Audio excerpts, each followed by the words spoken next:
Hello everyone. बेटा मैं आपको 11 क्वेश्चंस भेज चुकी हूँ। आज 12th क्वेश्चन मैंने आपको ग्रुप में भी भेजा, आप इसको नोट भी करोगे अपनी नोटबुक में और ये मैं आपको समझाऊंगी भी। तो इसको रीड करते हैं। Ritwik is the sole owner of his business of running shoe manufacturing factory. ठीक है, शूज़ का उसका बिजनेस है। The main objective of the business is earning profit. He took loan of ₹20 lakhs from Gupta finance company for the expansion of his business. 20 lakh का उसने loan लिया Gupta finance से। तो because of continuous losses however he was not able to repay the loan on time. अब उसको loss होने शुरू हो गए कंटिन्यूसली, तो वो लोन को टाइम पर वापस नहीं कर पाया। Assets of the business were not enough for repaying liabilities in full, और एसेट्स भी इतनी नहीं थी कि उनको बेचकर ही लोन की पेमेंट कर सके वो। As a result the finance company asked him to repay their loan. अब फाइनेंस कंपनी उसे कह रही है कि हमारा लोन वापस करो। He refused to do so on the ground that the loan was taken by his business and not by him.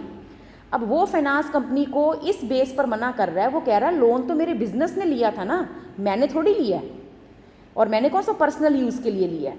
The company filed a case against him. तो कंपनी ने उसके अगेंस्ट केस किया। The court gave decision in favour of the company on the ground that Ritwik was operating as the sole proprietor. तो court ने फैसला company की favour में सुनाया। किस बेस पर? कि ऋत्विक एक सोल ट्रेडर है and a sole proprietor did not have a separate entity distinct from its own. और हमने ये पढ़ा हुआ है उसके फीचर्स में, सोल ट्रेड के सेपरेट लीगल जो एंटिटी होती है वो इसमें हमने हेडिंग में किया था, no separate legal entity. Separate legal entity company में होती है, शेयर होल्डर्स की अलग कंपनी से। ठीक है, कि कंपनी अलग है और शेयर होल्डर्स अलग है। कंपनी कोई गबन करती है, कुछ गलत करती है, कुछ फ्रॉड करती है, उसके लिए शेयर होल्डर्स लायबल नहीं है। पर सोल ट्रेड पार्टनरशिप में ऐसा नहीं होता। सोल ट्रेड पार्टनरशिप में उनकी नो सेपरेट लीगल एंटिटी है। याद करो, ये हमने फीचर किया था। तो अगर बिजनेस में कुछ भी फ्रॉड होता है, कुछ भी गलत होता है, उसके लिए बिजनेसमैन ही जिम्मेवार है। क्यों? सारा कंट्रोल तो उसके अपने हाथों में होता है। ठीक है। The court further stated that Ritwik had unlimited liability and held him liable to repay the loan even by selling his personal property if the need be। और कोर्ट ने बोला उसकी अनलिमिटेड लायबिलिटी है, उसी को लोन वापस करना पड़ेगा। अगर उसे अपनी पर्सनल प्रॉपर्टी भी बेचनी पड़ी तो बेचे और लोन वापस करे। अब क्वेश्चन है, name the form of business which is being carried out by Ritwik. अब ऐसे आपको केस स्टडी आएगी पेपर में और उसके नीचे 5, 6, 8, 10 क्वेश्चन भी हो सकते हैं। ठीक है, उस केस से रिलेटेड।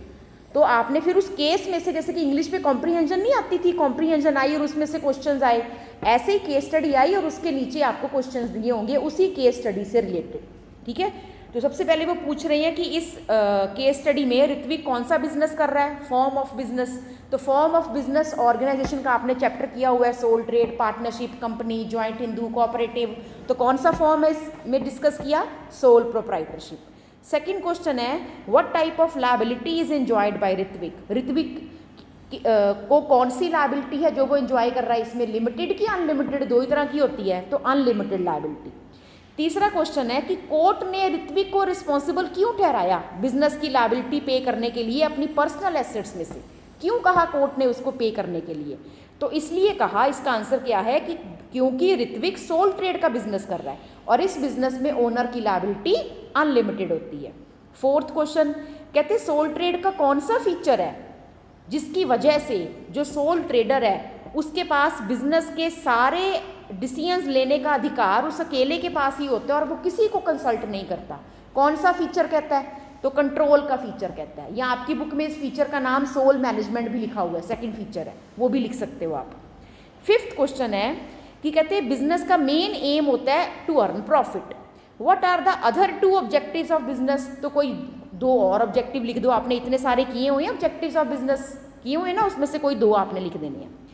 सिक्स्थ क्वेश्चन है, identify the value which are violated by Ritwik in not repaying the loan. जब वो लोन वापस नहीं कर रहा तो बताओ वो कौन सी वैल्यू को वायलेट कर रहा है? तो एक तो रिस्पेक्ट फॉर लॉ, इस वैल्यू को, इस अपने जीवन के आदर्श को वो वायलेट कर रहा है, वो तोड़ रहा है। ठीक है, कि वो लॉ की रिस्पेक्ट ही नहीं करता। और दूसरा ऑनेस्टी, ऑनेस्टी की वैल्यू को भी वो वायलेट कर रहा है, मतलब भंग कर रहा है। भंग करना मतलब वायलेट करना, तोड़ रहा है, इस वैल्यू को भी फॉलो नहीं कर रहा, ऑनेस्टी की वैल्यू को भी फॉलो नहीं कर रहा। तो ऐसे केस स्टडी आएगी और उसके नीचे क्वेश्चंस होंगे जो आपने सॉल्व करने होंगे। आपकी बुक में हर चैप्टर के पीछे केस स्टडीज़ है, प्लीज़ उनको पढ़ो। और अगर कोई केस स्टडी समझ नहीं आती then please send me message on WhatsApp.